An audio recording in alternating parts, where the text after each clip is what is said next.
that and starting a new life, that everything excites you, everything's different, everything's, and someone sees you as being something different. Like, Yeah, here's this kid from Hobart. He's not like everyone here. I think there was a bit of familiarity with Hobart that was doing me in. I was hanging out with people older than me. They were getting me into pubs. I wasn't quite 18, but as soon as I got into a pub and I saw a band playing, that's what I wanted. I didn't want to be in the audience buying schooners. I wanted to be them, and it's like it got under my skin. Did you have a favourite band then? I loved, back then, I got a big guitar because I loved the Hoodoo Gurus. Brad Shepherd had that big, and that early, I didn't like AC/DC till actually later. I was into a lot of stuff. I remember you said AC/DC, okay, so I'll talk about that for a minute. I remember a good friend of mine, Martin, who actually played drums in my first band. He bought a copy of If You Want Blood, You Got It, and changed my life instantly, because it's like the quintessential live album, and you could hear all of the sort of the uglies that went with a live gig, and that was that was something dangerous. Yeah, like you're hearing something and seeing something in it that that actually gave it another level to the music you already knew. I mean, some of the songs I knew, some of them I didn't, and I learned a couple of songs from that album, like Whole Lot of Rosie, Rock and Roll Damnation. I hadn't heard those songs. I was more familiar with the singles. And from there, I probably got into heavier stuff. I think he also had Van Halen, and he was one of the first people I knew that had the Sammy Hagar 150. And we thrashed that. We used to sit and listen to it and pull it apart and go, oh, how does that go? And try and learn it. Go into the music shops where they had the nice sounding gear and sit there and slave over Summer Nights for 10 minutes until the guy came up and go, you need any help? No Summer Nights, crossed out, no Stairway to Heaven, no Smoke on the Water, and no Summer Nights now. Yeah. What do they have now? I wonder what guitar shops have. Is it still the same? I had this thought the other day. Sorry to pause you, but there's someone sent me something yesterday where that Daft Punk song "Get Lucky." Refresh my memory. Come on, not to get some. Come on, not to get some. Get Lucky. It's just 4 chords. It's a great funk song. It sounds really old, but this guitarist had modern guitarist, just a young guy, stood there and was really good. 10 iconic guitarists doing riffs within this song pattern. Yep. So he had Slash, Santana, think of a few for me, like Eddie Van Halen. Steve Stevens. Yeah, but Steve no. Vai. But yes, Steve Vai. Anyway, blah, blah, blah. He had all them. And then at the end, I realised, hang on a minute, there's none from the last 15 years. Like, in this young guy's mind, and made me realise, hang on a minute, I can't think of a big icon. There's dudes like Muse who are still playing, and all these big names, but, Slash. I'm talking icons that are more than type. Yeah. Last 10 years. Think of any. The only person I can really think of, because he's kind of true to his roots and stuff, is John Mayer. John Mayer, yeah. But even he's quite old too. Like, you know what I'm saying? Yeah. And he's great. Hey. Oh yeah, and he's a great songwriter. I mean, some people are great technicians and all, but they can't. But you know what I'm saying? Like the package of Top Hat, the package of Steve Vai with his Ibanez, like real one-off things that you used to sell magazines. Like, in John Mayer, he's in that roots sort of area. Yeah, and he's more of a singer-songwriter. That's what he's known for. I don't think people realise he's such a gun guitar player. Keith Urban, same thing. He's known as a country singer, but he was a gun guitar player. Hell, I used to see him here when I was 18. I wouldn't be able to tell you what gig, but I saw him a couple of times playing with Rusty and the Airs Rockettes. That's going back to late 80s, and he was 21, and to me he was already an old man playing, and it took him another 20 years to make it.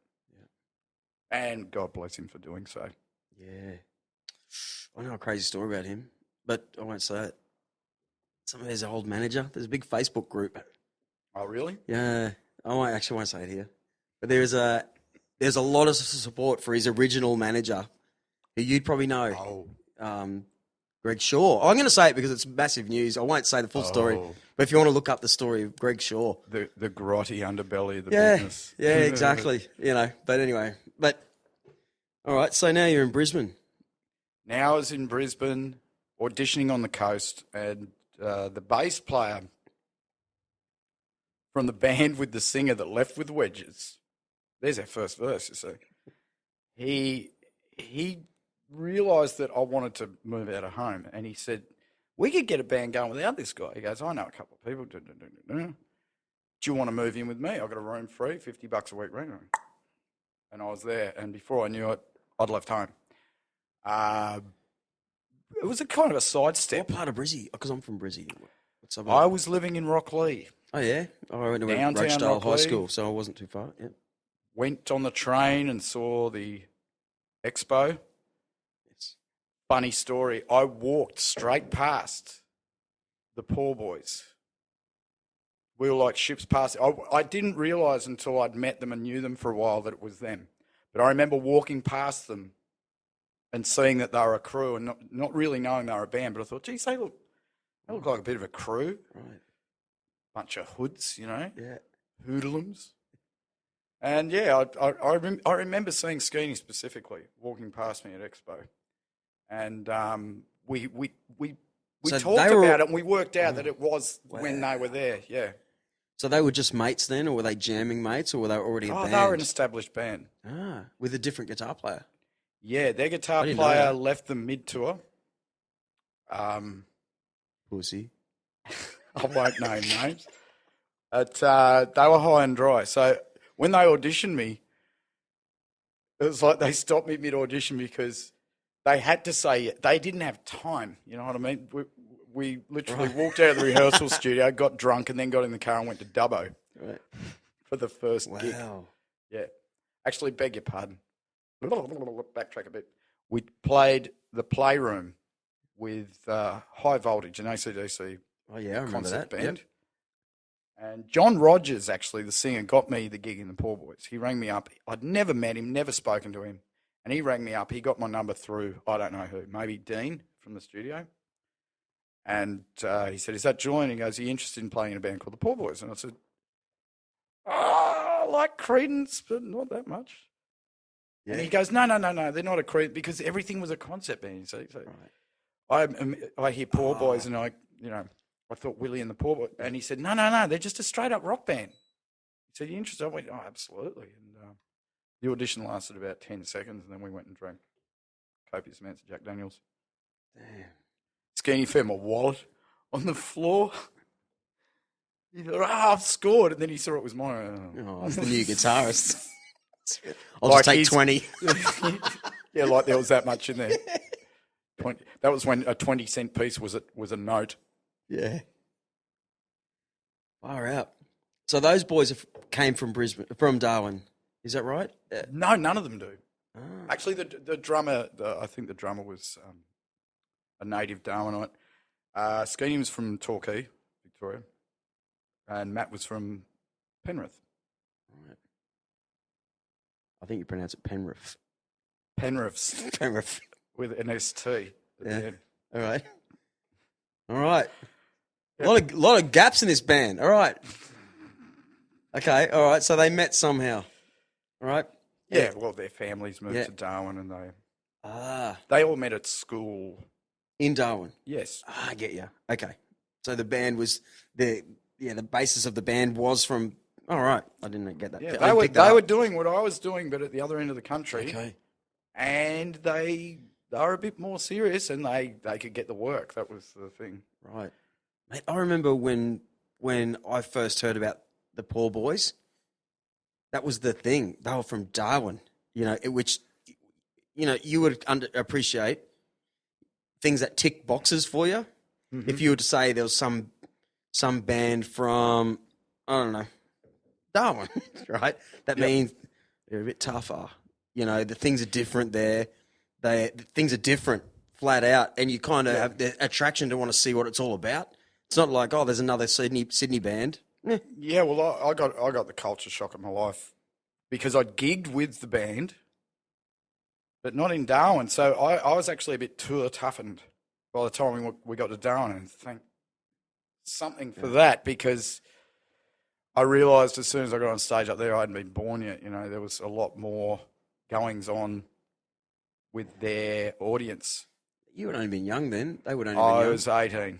And how old were they? They were in their 20s already, probably 21, 22. Wow. Yeah, but at that age, it seems like an eternity.